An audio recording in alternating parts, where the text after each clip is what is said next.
सरकार बने 2 महीने का समय हो गया है और मेरा पूर्ण विश्वास है कि बहुत जल्द सरकार अपने हनीमून पीरियड से बाहर निकलेगी और जनता के लिए जो असल मुद्दे हैं उन पे काम करेगी। जब मैं चुनाव में आया था चुनाव लड़ने, तब भी मैंने एक बात कही थी कि प्रदीप नरवाल चुनाव हारे या जीते, वो भिवानी के मुद्दों के साथ में, भिवानी खेड़ा की जनता के साथ में, भिवानी की जनता के साथ में खड़ा रहेगा। और एक बेटे की तरह मुझे भिवानी खेड़ा ने बहुत प्यार दिया, भिवानी ने बहुत प्यार दिया। 58,300 मेरे वोट आए, जो पिछली बार से 17,000 वोट ज़्यादा थे। आज तक का इस सीट पे जब से 2007 के परिसीमन के बाद भिवानी खेड़ा में मुझे अभी तक का हाईएस्ट वोट परसेंट मिला है, अभी तक का, जो किसी कांग्रेस पार्टी उम्मीदवार को मिला, यहाँ तक किसी पार्टी उम्मीदवार को मिला था। तो सबसे पहले मैं जनता का बार बार आभार व्यक्त करता हूँ, पहले भी कर चुका हूँ, फिर से करता हूँ। मैं भाजपा के सभी नेताओं को बधाई देते हुए जीत की, हमारे यहाँ से भिवानी खेड़ा के विधायक को बधाई देते हुए, भिवानी दादरी जिले के सभी विधायकों को बधाई देते हुए जो भाजपा के विधायक जीते हैं, जो सरकार में बैठे हैं, मैं विश्वास करता हूँ कि वो लोग जनता के मुद्दों पर खरे उतरेंगे। और जो हरियाणा में हालात थे चुनाव से पहले, हरियाणा में क्राइम रेट बहुत बड़ा, चुनाव से पहले तमाम लोगों की हत्याएं की बहादुरगढ़ में, राठी साहब की हत्या हुई जो इनेलो पार्टी के वरिष्ठ नेता थे, अध्यक्ष थे हरियाणा के वो इनेलो के, और कई ऐसे लोगों की हत्याएं हुई, गोलियां बरसाई गई। हमारे खुद के विधायक कुलदीप वत्स के ऊपर हमला हुआ था, उस समय उनको धमकी आई थी। तो मेरा मानना है कि सबसे पहले सरकार हरियाणा में कानून व्यवस्था को सुचारू करे। हरियाणा में खाद के मुद्दे से सरकार बनते सबसे बड़ा इशू आया, सभी लोग परेशान थे, कमी पूरी हुई, कोई भी कमी पूरी नहीं हुई, विधानसभा में उसके मुद्दे भी उठाए गए। और कांग्रेस पार्टी एक जिम्मेवार पार्टी है, जिम्मेवार विपक्ष है। आज प्रियंका गांधी जी ने अपना पहला भाषण दिया संसद के अंदर, अब से 5 मिनट पहले वो भाषण खत्म हुआ, तो उन्होंने कहा कि भाजपा अगर जनता हमें ये इतनी सीटें ना देती लोकसभा के चुनाव में, तो भाजपा संविधान बदलने की तैयारी शुरू कर देती। वो जनता ने हमें ताकत दी लोकसभा के चुनाव में कि भाजपा संविधान को नहीं छोड़ी है। और हरियाणा में भी जनता ने हमें खूब ताकत दी, 39.40% में वोट आया, हाँ 0.4 वोट भाजपा को ज़्यादा आया, पर जनता ने हमें एक मुकम्मल विपक्ष के तौर पे कांग्रेस पार्टी को चुना है। हम इस जिम्मेदारी को निभाएंगे और मैं धन्यवाद करता हूँ कांग्रेस पार्टी के आलाकमान का, आदरणीय हम सब के राष्ट्रीय अध्यक्ष माननीय मल्लिकार्जुन खड़गे साहब, नेता विपक्ष राहुल गांधी जी, और जनता की नेता, इस देश की लोकप्रिय नेता जिन्होंने आज संसद में पहला भाषण दिया, प्रियंका गांधी जी का, कि उन्होंने मुझे स्क्रीनिंग कमेटी का सदस्य बनाया दिल्ली प्रदेश का। आज मैं स्क्रीनिंग कमेटी का सदस्य भी, 3 सदस्य कमेटी बनाई दिल्ली के टिकट बंटवारे को लेकर। और हरियाणा में खासकर बड़े भाई दीपेंद्र जी ने बड़ा इस पूरे सिलसिले में बड़ा साथ दिया मेरा, हमेशा भी हरियाणा की राजनीति में भी। और जनता ने विपक्ष के लिए चुना है, तो मैं एक विश्वास दिलाना चाहता हूँ हमारी पूरी भिवानी खेड़ा की जनता को, पूरे भिवानी जिले के लोगों को, दादरी जिले के लोगों को, कि हमारी जिम्मेवारी एक एक वोटर के प्रति है, कि हम एक एक व्यक्ति के लिए संघर्ष करेंगे। जिन्होंने वोट दिया उनके लिए भी करेंगे, जिन्होंने वोट नहीं दिया उनके लिए भी करेंगे। क्योंकि हमें पता है भाजपा जिनको वोट दिया उनको भी छल कपट करके, भाई को भाई से लड़ा के, समाज में फाड़ करके वोट लिए हैं, लोगों में द्वेष पैदा करके वोट लिए हैं। ये इसी चुनाव में क्लासिकल एग्जाम्पल है किस तरह दलित समाज को बांटने की कोशिश भाजपा ने चुनाव में की, किस तरह दलित समाज को भी एक तरफा बीच में फाड़ने की कोशिश की कि दलित आंदोलन को हम निस्ता नाबूद कर सकें। पर कांग्रेस पार्टी सिद्धांतों की पार्टी, बाबा साहब अम्बेडकर की विचारधारा की पार्टी है, नेहरू जी के विचारों पे पार्टी टिकी है, गांधी जी के विचारों पे पार्टी टिकी है। हम लोग जनता के लिए संघर्ष करते रहेंगे और देश को बढ़ाने वाली पार्टी का नाम कांग्रेस पार्टी है। इसी पार्टी ने देश बनाया है, हमारे फोर फादर्स ने इस देश का संविधान लिखा है, और हम इस लड़ाई आगे मुकम्मल तौर पर चलेंगे कि आज जो किसानों पर लाठियां बरसाई जा रही हैं बॉर्डर पे, उसकी हम घोर निंदा करते हैं। भाई लोग ये सोचते हैं कि सरकार नहीं आई, कांग्रेस ने पहले भी किसानों का समर्थन किया, सरकार आई नहीं तो कांग्रेस चुप बैठ जाएगी। कांग्रेस ना पहले चुप बैठी ना आज चुप बैठेगी। हम एक आंदोलन से देश के स्वतंत्रता का आंदोलन निकली पार्टी है। हमें तो अंग्रेज चुप नहीं करा पाई है कि करावेंगे भाई। हम वो भूरी चमड़ी के अंग्रेज थे, वो गोरी चमड़ी के अंग्रेज थे, भूरी चमड़ी के अंग्रेज हैं। वो भी पूंजीपतियों के लिए काम करते थे, ईस्ट इंडिया कंपनी के लिए, ये अंबानी अडानी के लिए काम करते हैं। तो कांग्रेस पार्टी किसानों की आवाज़ उठाती रहेगी। और साथ ही साथ मैं एक बात कहना चाहता हूँ, जो हरियाणा बड़ा ज्वलंत मुद्दा था कि भाजपा ने SC भी कर दिया, SC DSC का बड़ा मुद्दा बना। उसके बाद चुनाव के बाद वो चीज़ें लागू भी हुई। मेरी एक ही बात कहनी इस पूरे मुद्दे पे कि हरियाणा के अंदर पहली बात तो मैं जीवन में हमेशा एक शिक्षित युवा के तौर पर बात कहता हूँ कि हमेशा न्याय की बात करनी चाहिए, हर वर्ग के प्रतिनिधियों की बात करनी चाहिए। परंतु भाजपा की इस बात की मंशा है कि जो फैसले भाजपा लेती है सिर्फ राजनीति के रूप में फैसले लेती है, समाज की भलाई के लिए फैसले लेती है। आज प्रियंका जी ने लोकसभा में कहा कि जाति जनगणना होनी चाहिए। मैं खुद चाहता हूँ हरियाणा में जाति जनगणना हो, हमारे तमाम OBC भाई SC भाइयों को न्याय मिले, परंतु सिर्फ फैसले इसलिए ना हो कि राजनीति का ध्रुवीकरण करना है, चुनाव में वोट लेने हैं। आज भाजपा चाह रही है दलित आंदोलन को खत्म करके दलितों को आपस में बांट के हम कामयाब हो जाएंगे, लेकिन हम लोग भाजपा को अपने मंसूबों में कामयाब नहीं होने देंगे, दलित समाज को बंटने नहीं देंगे। हमेशा बाबा साहब का कहना था कि संगठित रहो, उन्होंने हमेशा ये बात की। तो हम सब की कोशिश है, किसान वर्ग, दलित वर्ग सब संगठित होके इस लड़ाई को हम आगे लड़ेंगे। और विश्वास दिलाते हैं आप सबको कि हरियाणा में हमारे भाई दीपेंद्र जी की अगुवाई में, सब पूरे स्टेट लीडरशिप की अगुवाई में, सबके साथ मिलके, और हमारे PCC प्रेसिडेंट उदयभान जी हैं, नेता प्रतिपक्ष भूपेंद्र सिंह हुड्डा जी हैं, सभी की अगुवाई में हम लोग एक मुकम्मल लड़ाई लड़ेंगे। और हरियाणा के अंदर आप देखिए, अब फिर से वो लोहिया जी कहते थे बार बार कि जब सड़कें सुनसान हो जाती है संसद आवारा हो जाता है। तो सड़कों को सुनसान नहीं होने देंगे, संसद को आवारा नहीं होने देंगे, विधानसभा को आवारा नहीं होने देंगे। हरियाणा की जनता की आवाज़ उठानी है, आगे भी उठाएंगे। हमें खुद मुझे बवानी खेड़ा में 58,300 लोगों ने वोट दिया है, मैं उनके प्रति जवाबदेह हूँ। और जिन लोगों ने भाजपा को वोट भी दिया, जिनको गुमराह किया भाजपा ने, उनके प्रति भी जवाबदेह हूँ। दलित पिछड़ा किसान के लिए पहले भी लड़ाई लड़ी थी, आगे भी लड़ाई लड़ेंगे। बाबा साहब के सपनों का, गांधी जी के सपनों का, नेहरू जी के सपनों का, सर छोटूराम के सपनों का, मंडल जी के सपनों का भारत हरियाणा बवानी खेड़ा भिवानी बनाएंगे। आप सब मीडिया के बंधुओं का धन्यवाद करता हूँ मैं, और आप लोगों को धन्यवाद करता हूँ। चुनाव में आप लोगों ने बड़ा अच्छा काम किया, और कम से कम हमारे यहाँ पे कोई इस तरह घटना नहीं हुई, एक शांतिपूर्ण चुनाव भी हुआ।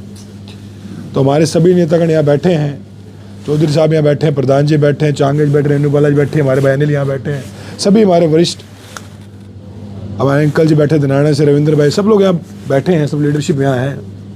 तो आपको फिर से मैं बहुत बहुत धन्यवाद करता हूँ। कांग्रेस पे गुटबाजी का आरोप लगता है, नेता प्रतिपक्ष ये बड़ा आरोप बीजेपी लगा रही है। देखिए, नेता प्रतिपक्ष का फैसला कांग्रेस पार्टी बहुत जल्द करेगी, और ये कांग्रेस पार्टी की आंतरिक प्रक्रिया है। इस पे भाजपा आरोप लगाए, हमारी पार्टी तो वो पार्टी जिसका राष्ट्रीय अध्यक्ष का चुनाव भी चुनाव होता है। भाई मैं पार्टी का PCC मेंबर हूँ, तो मैंने राष्ट्रीय अध्यक्ष के चुनाव में वोट डाला, AICC मेंबर हूँ तो उस चुनाव में वोट डाला है, और हमारा सरेआम चुनाव हुआ था राष्ट्रीय अध्यक्ष का। खड़गे साहब भी चुनाव लड़े, शशि थरूर भी चुनाव लड़े थे। ये ऐसी पार्टी है, लोकतांत्रिक पार्टी है। भाजपा में आज तक आपने राष्ट्रीय अध्यक्ष चुनाव होते नहीं देखा होगा, सिर्फ फॉर्मेलिटीज़ होती हैं, सिर्फ दिखावा होता है। कांग्रेस पार्टी में सारे निर्णय, चाहे नेता प्रतिपक्ष का निर्णय हो, आला कमान बहुत जल्द करेगी, और बहुत जल्द फैसला आपके सामने आएगा। का क्या कारण मानते हैं, किन मुद्दों को मान रहे हैं हैवी रहे जो की बार कांग्रेस पार्टी अपनी मजबूती नहीं बना पाई जनता के बीच? देखिए, राजनीति में जीत और हार एक सिक्के के दो पहलू हैं। ना हर कोई जीत आपको सही आदमी ठहरा सकती, ना आपको कोई हार गलत आदमी ठहरा सकती। भाई जीत तो कई बार लोग धनबल से भी जाते हैं, जोर जबरदस्ती जीत जाते हैं, और कई बार लोग गुमराह करके जीत जाते हैं। और भाजपा इन तीनों पहलुओं में बहुत ही माहिर है। भाई गरीब जनता कई बार डरा के भी जीत लेते हो आप, कई बार रिगिंग करके जीत लेते हो EVM में, बहुत सारे पहलू हैं। अब जनता ने क्योंकि हमें जनादेश दिया कि विपक्ष में बैठिए, अब हमारा काम हो जनादेश को मानते हुए उसका स्वागत करते हम जनता के मुद्दों पर लड़े, क्योंकि मैं आपको लिख के देता हूँ, मेरी वीडियो निकाल लेना आप लोग 2 साल बाद 1 साल बाद। जिन लोगों ने भाजपा को वोट दिया वही लोग सड़कें पर दिखाऊंगा आपको 1 साल के अंदर अंदर में, क्योंकि जनता को भाजपा कहीं पे बोलेंगे जाट नॉन जाट, कहीं पे बोलेंगे भाई दलितों में ये बिरादरी अलग है, ये बिरादरी अलग है, कहीं जाएंगे बोलेंगे मराठा गैर मराठा, कहीं पे कहेगी भाई ये बिरादरी ये बिरादरी अलग है। भाई क्यों भाई, ऐसा क्यों है? कांग्रेस पार्टी हर जाति को मानती है। प्रदीप नरवाल तो वैसे एक बात कहता है कि भाई मैं तो सारे हमारे जाट भी भाई हैं, सारे हमारे दलित भी भाई हैं, सारे हमारे पिछड़े भाई हैं, 36 कौम के हम बेटे हैं, 36 कौम की भाईचारे एकता के साथ खड़े हैं हम भी और कांग्रेस पार्टी भी, क्योंकि हर बिरादरी से देश बढ़ता है। पर भाजपा क्या करती है? भाजपा आज हरियाणा में कहती है कि भाई जाट नॉन जाट है, हमें जाटों का वोट नहीं चाहिए। यही भाजपा, मैं खुद यूपी का प्रभारी पश्चिम यूपी का, यहाँ वहाँ बोलते हिंदू मुसलमान, वहाँ जाटों कहते मुसलमानों वोट मत दो भाई। बिहार में जाए, महाराष्ट्र में जाएगी बोले मराठा वोट मत दो भाई। गुजरात में बोले पटेल गैर पटेल करेगी, कहीं पे चमार नॉन चमार करेगी, कहीं पे वाल्मीकि नॉन वाल्मीकि करेगी। महाराष्ट्र में इसी भाजपा में हमारे चमारों को ये भाजपा कहती है भाई तुम क्या बोलते हैं मार गैर मार करो, कहीं पे सिख गैर सिख करेगी, क्योंकि इनको सौहार्द से कोई लेना देना नहीं है। प्रदीप नरवाल को, कांग्रेस पार्टी को, हमारे नेताओं को ये पता है कि विधानसभा में कोई एक आदमी भी हो, चाहे उसकी कितनी भी ताकत हो, पर उसके जीवन का मूल्य इस देश के लिए है, हमारे लिए है। देश में कोई व्यक्ति कितनी भी आबादी हो, पर किसी के खिलाफ नफरत फैला के हम ना चुनाव जीतना चाहते हैं, ना आगे जीतना मंजूर हमें। नफरत फैला के सिद्धांतों मैंने चुनाव लड़ा था। मैं हमेशा एक बात कहूँगा कि ऐसे यूनिवर्सिटी से पढ़ के आया था मैं, JNU से, जहाँ की फ़ीस 185 रुपये थी। आज मैं एक ही बात कहता हूँ कि हरियाणा के हर यूनिवर्सिटी की फ़ीस 200 रुपये से ऊपर नहीं होनी चाहिए एक सेमेस्टर की। हर गरीब परिवार का बच्चा किसी भी जाति बिरादरी का हो, चाहे वो जाट हो, राजपूत हो, ब्राह्मण हो, कुम्हार हो, लोहार हो, नाई हो, चिंबी हो, शेड्यूल कास्ट हो, किसी बिरादरी का, उसके बच्चे की एजुकेशन फ्री होनी चाहिए हर यूनिवर्सिटी के अंदर। क्यों भाई? कि अमीर वक्त तो सारी बिरादरी बन गया आज के टाइम पे, गरीब का बेटा कहाँ जाएगा? हॉस्टल फ्री व्यवस्था सरकार का काम है, लोगों को शिक्षा चिकित्सा मुफ्त करना, ये मूलभूत सुविधाएं जिनके लिए हम सरकार चुनते हैं। अगर सरकार ये मूलभूत चीज़ें में ना दे सके तो सरकार चुनना कोई मतलब नहीं है। तो मैं विश्वास करता हूँ नायब सैनी जी के नेतृत्व में भाजपा अच्छा काम करे और आने वाले समय में ये बात सुनिश्चित करे हर गरीब वर्ग के। यहाँ पे हमारे जो बेदी साहब जो चैंपियन बनते फिर रहे हैं कि भाई मैंने ये कर दिया, मैंने ये कर दिया, मैंने DSC समाज का ये कर दिया, वो जवाब दें कि जो हरियाणा कर्मचारी निगम है, HKRN है, उसके अंदर कितने DSC समाज को आरक्षण मिला ये बताए ना हमें। भाई आप 3 साल से 4 साल से भर्तियाँ कर रहे हो बिना आरक्षण के, और अब कह रहा मैं DSC का बुलाई चाहता हूँ। मैं भाई मैं बड़ी स्पष्ट राजनीति करता हूँ कि वहाँ बोलते हैं कि भाई चमारों के खिलाफ भाई चमार गैर चमार कर दो SC में।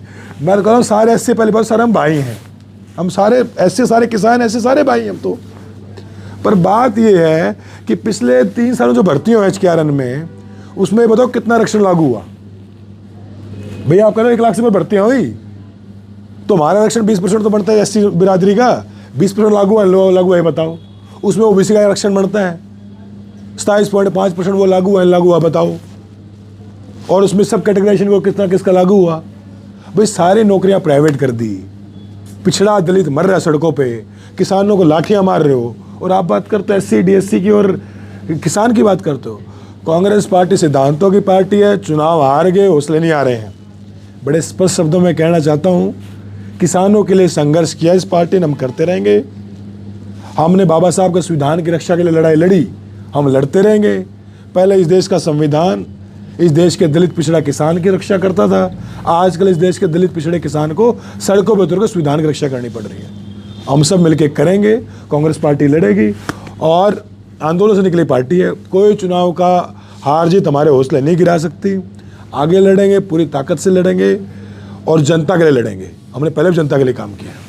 Thank you. कहना है कि जो बीजेपी के नेताओं का कहना है कि जो कांग्रेस है EVM का मुद्दा बार बार उठाती है, जहाँ भी हार जाती है हमारी EVM के मुद्दों को लेकर के सवाल उठाती है, पर उनका कहना है कि कांग्रेस हालांकि कहीं ना कहीं कहीं भी नहीं जीत रही है, जिसको लेकर के लोगों के बीच कुछ ना कुछ कहना है, जिसको लेकर के बहाने बनाए जाते हैं। यूएस तक में बैलेट से चुनाव होते हैं, यूएस में, यूनाइटेड स्टेट्स में, जैसे हाई फाई जगह इलेक्शंस है। मेरा ये कहना है कि अब हम इनको वॉक ओवर दे नहीं सकते कि हम चुनाव नहीं लड़ेंगे। भाई दिल्ली में भी हमारा चुनाव तो लड़ेगी कांग्रेस पार्टी, पर जो सवाल है वो सवाल है और वो सवाल रहेंगे। भाई भिवानी के अंदर 5 तारीख को रात को 11:30 बजे इलेक्शन कमीशन की रिपोर्ट कहती है जो हमारे इतने वोट थे पूरे ज़िले में, और जब 8 तारीख को सुबह 6 बजे प्रोसेस शुरू होता है तो 8 बजे पाया जाता है कि उस काउंटिंग से 45,000 वोट पूरे भिवानी जिले में पड़े हुए हैं। वो कहाँ से आगे वोट? ये सवाल तो है।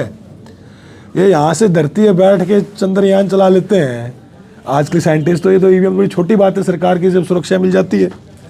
तो हम एक कांग्रेस पार्टी सिद्धांतिक स्टैंड है कि बैलेट पे चुनाव होना चाहिए, पर इसका मतलब ये नहीं कि हम उसको वॉक ओवर देंगे चुनाव में, क्योंकि जनता का विश्वास हम नहीं तोड़ सकते। जनता हमें मैंडेट देती, जनता के साथ हम खड़े रहेंगे।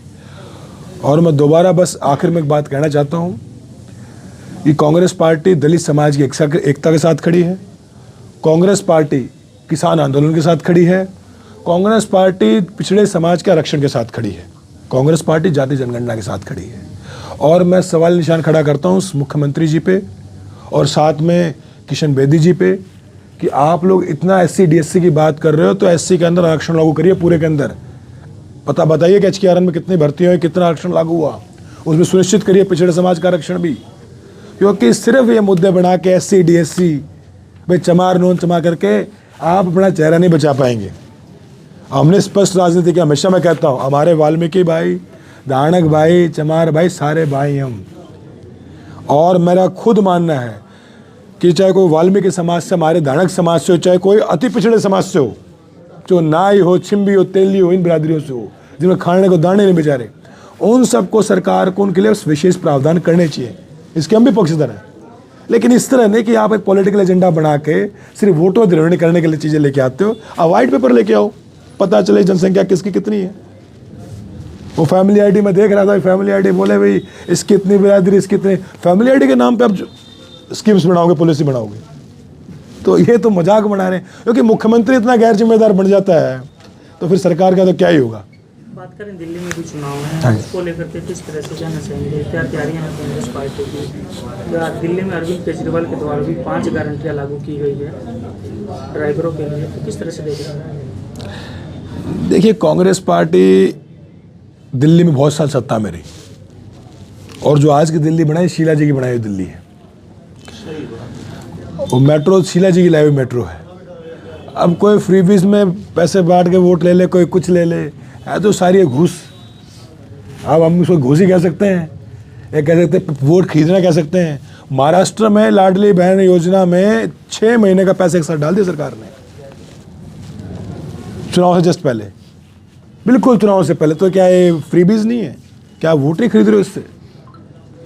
तो कांग्रेस पार्टी दिल्ली का चुनाव पूरी ताकत से लड़ेगी, क्योंकि पार्टी ने मुझे अहम जिम्मेदारी दी है, तो उसको निभाते हुए आगे बढ़ेंगे। और कल भी वहाँ 21 सीटें अनाउंस की हम लोगों ने, पार्टी ने दिल्ली की, और उसके बाद आगे भी हम लोग अभी बची सीटें भी जल्द वहाँ अनाउंस करेंगे।